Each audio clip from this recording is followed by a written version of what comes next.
MCA loans are a trap, period. It may come across as a quick solution to a cash problem in a business, but many are the companies who have tried to use that as a band-aid just to realize that it is going to just make the wound worse. Now, that's really easy for me to say if I have no business that is dealing with a serious cash flow problem, or maybe you feel like you are extremely good with money and it's not going to be an issue even after you read the fine print.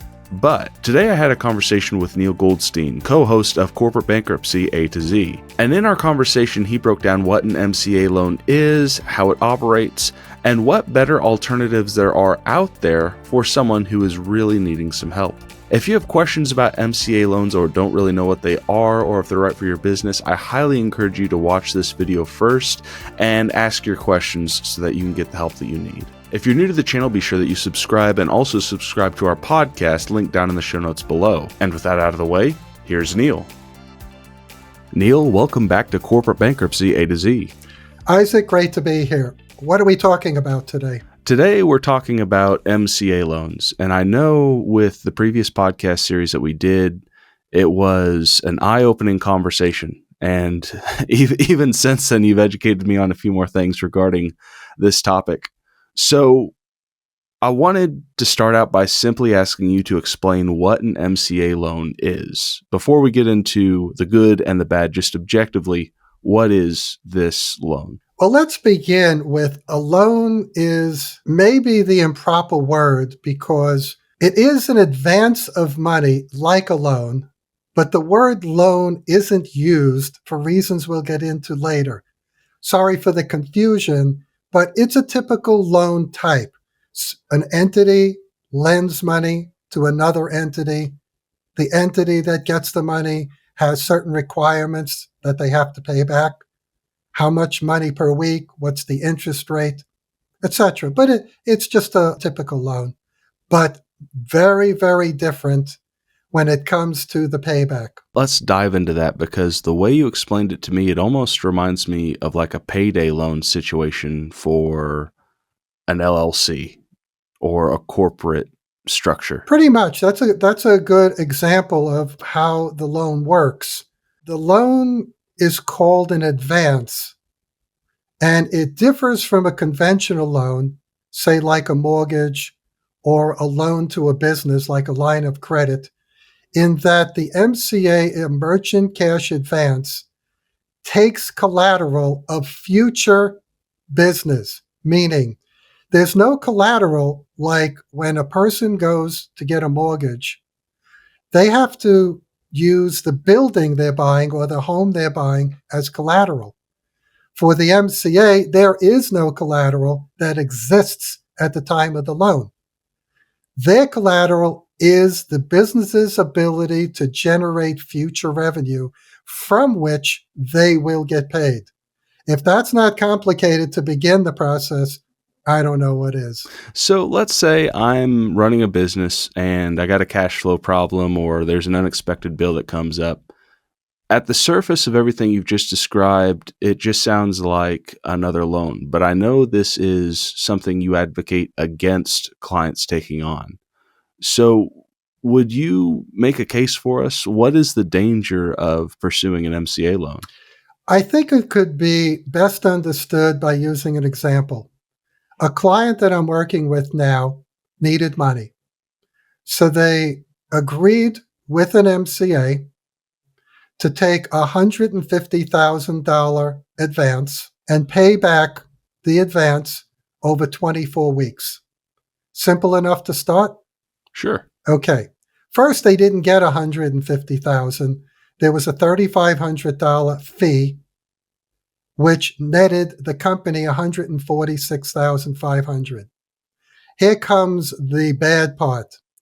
The company agreed to pay back $217,000 over the next 24 weeks. So if you think about the simplicity of the deal, sure, it makes sense. The company needed the money. It handled the problem it had, whether it needed money for payroll or a vendor or whatever the case is. But now the payback begins. $9,000 a week for the next 24 weeks. Let me go further to say that if the company's management understood finance, they borrowed $150,000 because they needed $150,000. If they only needed $100,000, there's no reason for them to borrow $150,000 and pay back more interest. So let's take an assumption that they needed 150. They got the 150 or 146 in this case, and they used it all to solve a problem. Now, where is the $9,000 coming from to repay the first week's loan repayment? 9,000. Second week, cumulative 18,000. Third week, 27,000. Okay, let's say the business was smart. Instead of needing 150,000, they only needed 125,000. So they used the 125,000 they received and kept 25,000 in reserve.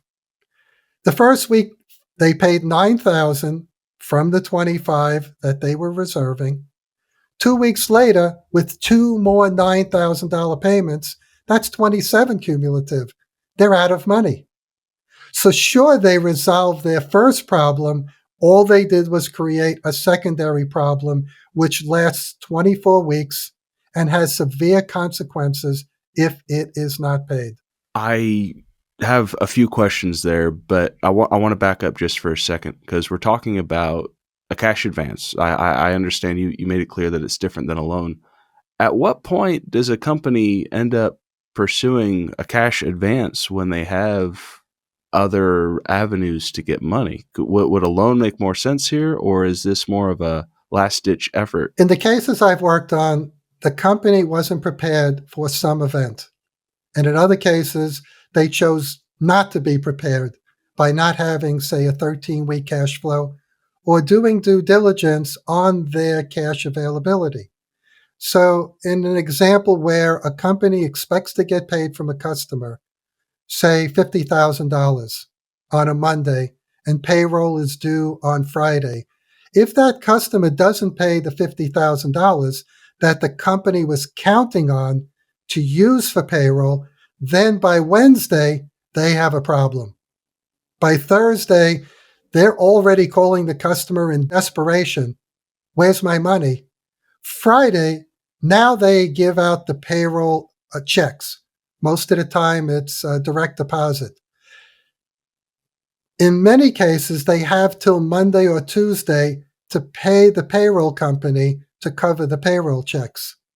If they still haven't received the money from the customer, what do? In desperation, they look for any alternative they can. Their lender is not going to approve a new loan or an extension on a line of credit in 2 days. It takes longer. So the company takes an MCA loan. So in the world of business, I usually just associate loaning money with banks. So why do MCA loans exist? How did they come about? Isaac, for the exact reason you just said, because you associate loans and banks. But anybody who's been on this planet and dealt with a bank knows they are slow to move. It takes an enormous amount of paperwork to do something so silly as open a bank account. So businesses can't operate at that slow speed. Sometimes they need money now, like immediately, and they can't wait for a bank to ask for details, financial statements, background, and then send it to a committee that may take a week or two to decide. So this gap was filled in by a lender, MCA, Merchant Cash Advance, whereby money becomes available within 24, 48 hours. Is this a common practice that you see in the business world, whether it's your clients or just businesses in general, where they pursue MCA loans? Yes. The payday loan, like you said earlier, is similar to this MCA loan. But most of the time, let's say a person's car breaks down and they need $2,000 to fix it. Are they going to take it from their credit card? Maybe their credit card is full. They can't go to a bank that'll take maybe a week or two to approve a loan. They need their car to go to work and live. So that's why, in many cases, payday loans became popular, as MCAs did for the corporations. That makes a lot of sense. That has an appeal to it as well. So I can see the problem that they solve pretty clearly. That makes a lot of sense. What about the competition? Do banks have any feelings on MCAs existing and taking some of their competition? In most cases, no. I have had instances where the bank is not interested in lending any more money to their customer, the corporation.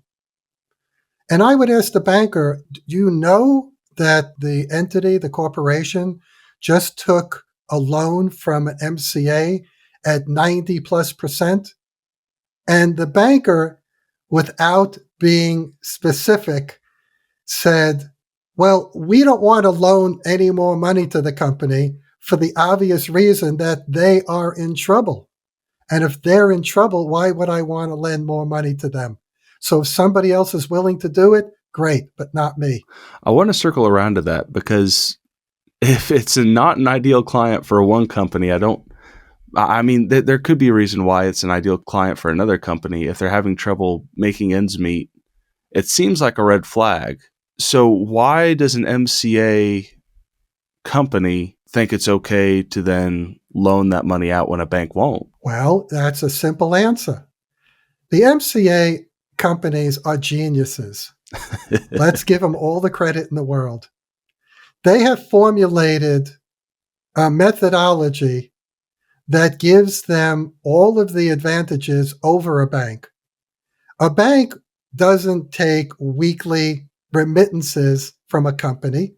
It's monthly. Sometimes on a line of credit, payments are non-existent. You pay when you can. A conventional bank may charge between, let's say, 7 and 12% interest. The MCA charges between 50 and 100% interest. So figure out how many weeks it would take for the MCA to get back their original investment. And if you do the calculation correctly, you'll find they get back their money, the original investment, fairly quick. Not the bank. Also, the banks are governed by federal laws. The MCAs at this point aren't governed by any laws. Certain laws in a state of New York, in Erie County, has given the MCAs a distinct advantage. But the rest of the country is starting to figure out in the courts of law whether the MCA is a legal entity, a legal loan, or not. So what's the deal on the MCA loans? How does this process work of getting the money so quickly from a company? In the cases I've worked on, the MCA asks for a limited amount of information and copies of the company's bank statements. Why they do that? I guess to make sure the company does exist, who their bank is in case there's a problem later. The MCA does not ask for any financial statements, not a profit and loss, not a balance sheet. And they make the loan, I guess, just from the bank statement. So they're able to take that little amount of information, turn that company into a client to lend money out. What does the rest of the process look like? Am I looking at favorable terms with today's interest rates, or am I looking at a really big amount that I have to pay back? You hit it on the button, Isaac. First, let me say that it is a typical contract with a lot of whereas and therefores and a lot of legalese and terms that I don't understand. But the one thing that's very important to point out is there is a section called personal guarantees. It may be hidden. It may be the smallest of small print. But when an entity signs for an MCA loan, the signer, the entity, the owner of the company is signing personally.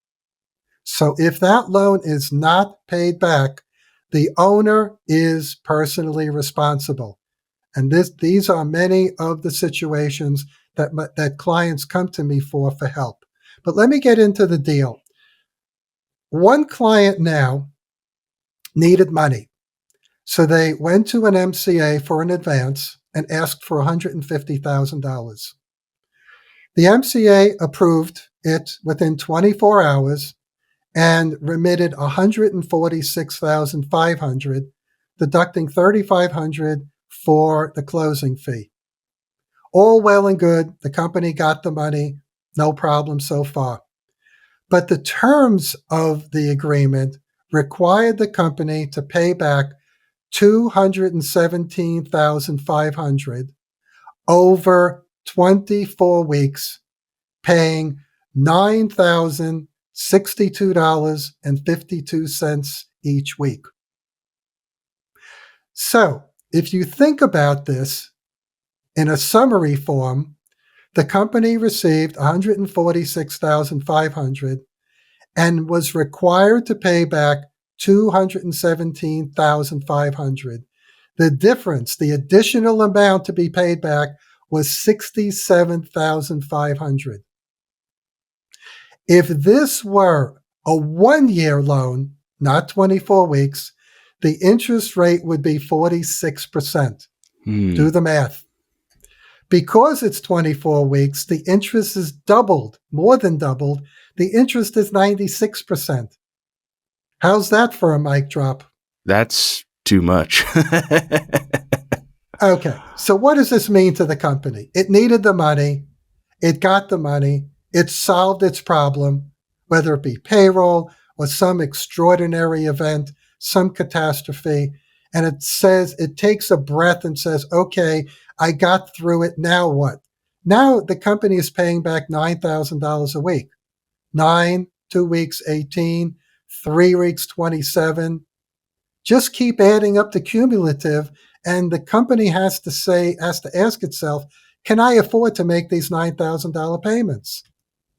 And the answers are generally, it is really, really, really hard to do. Let's say real quick that I'm a company who is in one of the situations we've talked about before.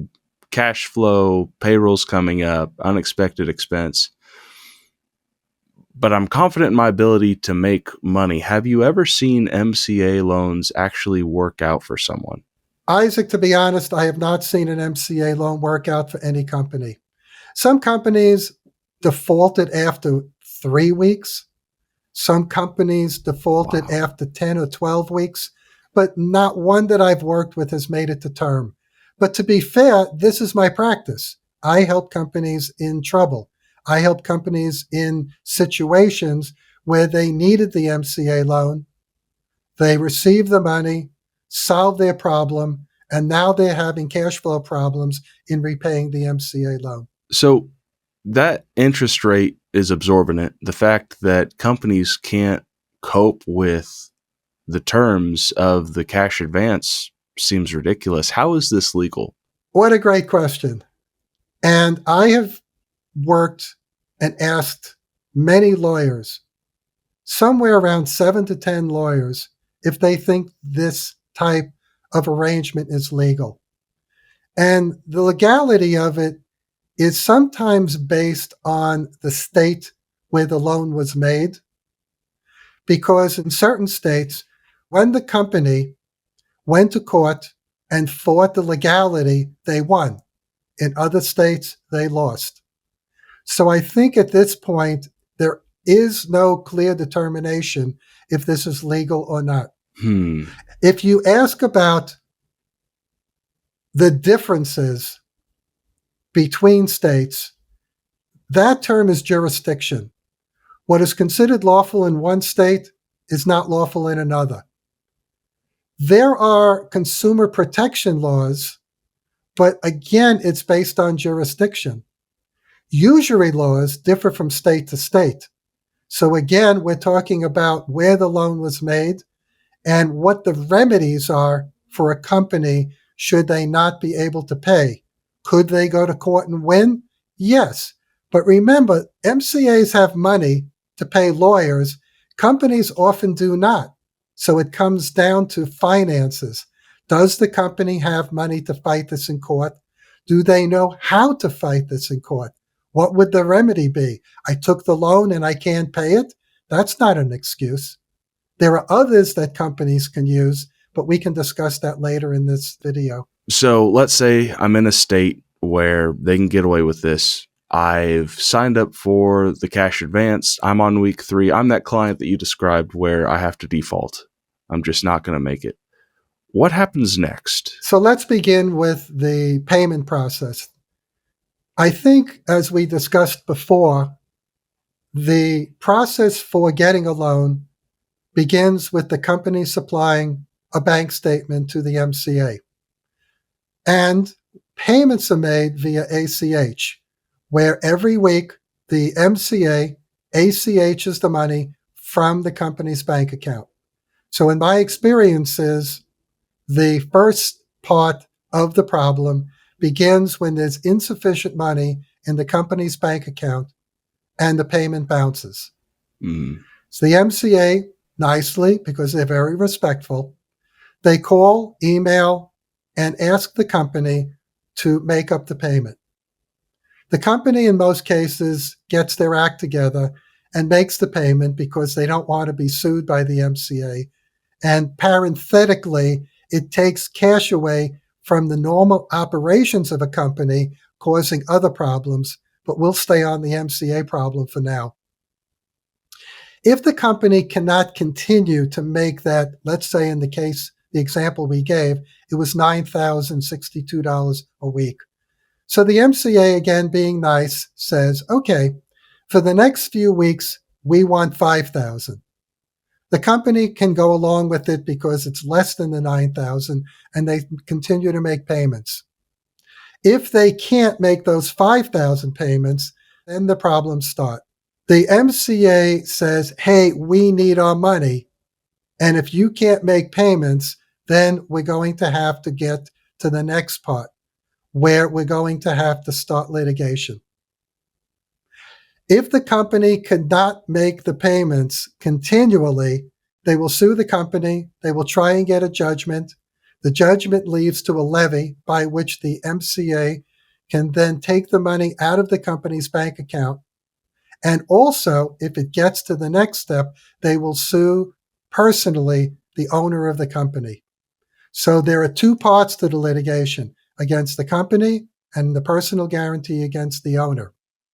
I'm drawn to what you said there with going from $9,000 to $5,000 for their payment. It sounds to me like the company can negotiate. Is that true? Yes. In fact, there are times when we've been able to negotiate moratoriums where I've called the MCA and negotiated no payment for a few weeks. But if the company at the end cannot continue to make payments, all we did was delay the inevitable. And the MCA is in a position where they're willing to be patient. They are very respectful until the time they recognize that the company is not able to make payments.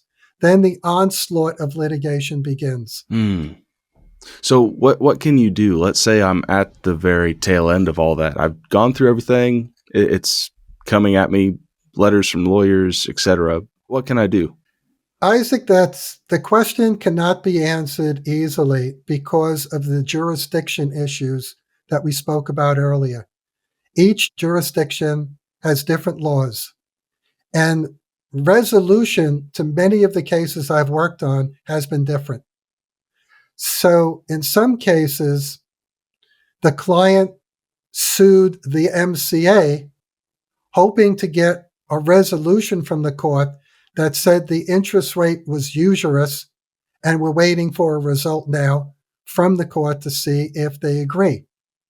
In other cases, the MCA just walked away. I'm not saying it happens in every case, but I had an organic dry cleaner in New York where I worked with 2 MCAs, told them that the company can't pay, and we haven't heard from them in 3 years. Wow. In other cases, the MCA sued, and we're now in court. In other cases, They went right to the courts and sued my client personally. Hmm. What happens then, you ask? I'll answer it before you ask. Yeah, yeah. So the first thing that I do is I ask my client for a personal financial statement. What do they own? Because if the MCA gets a judgment against them personally, the next step would be to send a marshal out and take the assets. What options are open? At that point in time, the same options are open for the corporation and the person to consider bankruptcy. I know it sounds horrible, but if people were to learn about the benefits of bankruptcy for corporations, they might see it differently. For personal bankruptcy, it's bad. But if you think about what you'd be saving in a personal bankruptcy, maybe your house, maybe your cars, it should be given consideration. Again, each case is different, and only after hearing the facts would somebody like me be able to make a correct determination about the best path forward. In the past, we've talked about bankruptcy as a protection, as in that you can protect as a result of filing. Does that also extend to the personal guarantees on the MCA loans? The corporation is almost secondary on the MCA. Think about this. The MCA wants its money. If the MCA makes the determination that the company doesn't have money, where are they going to get it from? They can only get it from the person. Chances are, if a person owns a business, they're pretty well off in one respect. They have a house, they have a car, maybe they have some savings. And that's what the MCA is counting on as a backstop because they know that the companies that come to them for loans are in trouble. They can't get the money from a conventional lender. So where would they go? That's the reason for the high interest. That's the reason for the high weekly payback. It's a game of land grab. How fast can the MCA extract money from a company before it can't pay it back? And the backstop again are the personal assets of the owner. So that's really scary. I'm just going to come out and straight up say it. But I want to know, is there hope? Is this the end of the road for someone who's looking down the barrel of an MCA loan? In all the cases I've worked over the years, and there have been many, I can't tell you how bad I feel for the owners. I have so much compassion for them because chances are they're in the midlife. They've worked hard all the years, and it could disappear in a heartbeat. All because they try to save their company, the jobs of their employees, their family life, and a lot of other things. So, is there hope? There is. But the owner has to be prepared to suffer a bit, suffer in the fact that they're going to make a financial commitment to settling the problem with the MCA. Maybe it's going to be legal fees.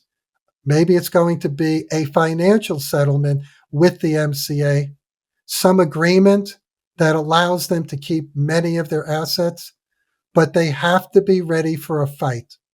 So where do you go for help when it comes to dealing with this problem? Another great question, Isaac, because people go to their advisors, a CPA, a lawyer, and they're going to get advice that these accounts need to be settled in some form. A lawyer will talk about bankruptcy. They'll talk about negotiating a payment settlement. A CPA will do the same, talk about a settlement. But the real person to start with is somebody who's familiar with MCAs, examples, and experiences with how these things work and how they settle. So I would definitely recommend an attorney who will first recommend a CRO, a chief restructuring officer, to begin the process because it's less expensive and the CRO, somebody like me, has vast experience in dealing in these situations. I urge the owner to avoid bankruptcy at the outset. Use it as a last resort. If an attorney is primarily recommending bankruptcy, please get a second opinion. And what I tell my clients is, I have an opinion, I have experience, but I am urging you to get other opinions from other professionals. Why? It's your life. Any result that occurs from my work and others, you are going to wind up being responsible for, and you are going to suffer if it's wrong. Be comfortable with the advice that all of the professionals give you. Let's say someone needs help. How do they get a hold of Neil Goldstein? I think they could reach me at Neil, Neil, at elementarybusiness.com. The website is elementarybusiness.com. Isaac will give the phone number down for immediate responses in the show notes. But please, please do not hesitate. Every day that goes by that a company is in trouble generally takes between 2 or 3 days to get out of. So if a company is in trouble for, say, 2 to 3 months, let's take 2 months, it'll take 6 months to remedy that. Every day counts. The key to success in negotiations with not only an MCA, but your bank and other creditors and vendors are words. The words you express to all of these creditors counts in immense amounts, because if you say the wrong thing, you will turn off a creditor who will then begin litigation, collection agencies, harassment. That is why you need an expert like myself, a CRO, who knows what to say to the creditors to have a win-win situation that benefits both you and the creditor. Oh, with that, Neil, thank you so much for coming on today. Isaac, it's always a pleasure. And anything I can do to help these companies, and more importantly, these people in very, very awkward, difficult situations, it's my pleasure to help. If you have any additional questions about MCA loans or bankruptcy in general, feel free to leave them in the comments below or give us a call. The number is 903-8866-229. If you're new to the show, be sure that you subscribe so you never miss an episode, and while you're at it, give us a like and leave us a 5-star review. Feel like you need to schedule a consultation? Then schedule a meeting with us. Give us a call at 903-8866-229, and we'll schedule an appointment for you to talk with Neil. And remember, the first meeting is always free. Don't make the problem worse by waiting. Go ahead and give us a call, and let's find you a solution. Until next time, thanks for listening.